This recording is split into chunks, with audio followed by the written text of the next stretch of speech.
السلام عليكم ورحمة الله تعالى وبركاته. الإخوان كي دايرين؟ كلكم بخير؟ والله إني أحبكم في الله. الموضوع ديال اليوم إن شاء الله وهو غنهضروا على الزعتر والفوائد ديال الزعتر، وعلاش الزعتر غنقدموه للطيور.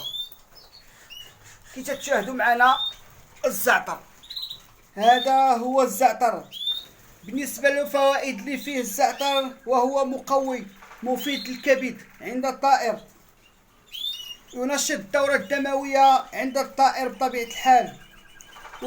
وبالنسبة للفترة تاع التزاوج تنعطيو الطائر، وتيقتل الديدان اللي كاينين في البطن ديال الطائر بطبيعة الحال. يعالج الأوجاع عند الطائر وعند الإنسان بطبيعة الحال.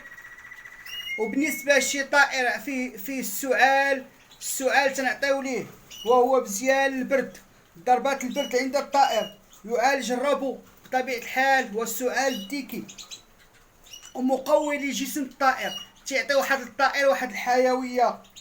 وبطبيعة الحال هو معقم للطائر، سبحان الله.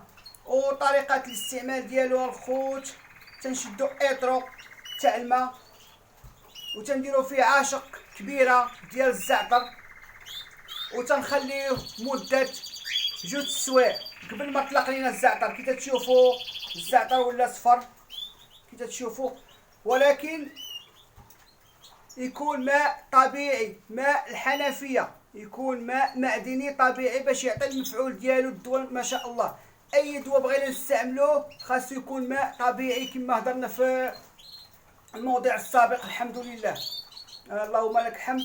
وبالنسبه شي طائر فيه الزكام، ضربو البرد، السعال، تنعطيو الزعتر لمده 3 ايام مع تغيير الماء كل 24 ساعه. الله يرحم الوالدين. بحال الطريقه هذه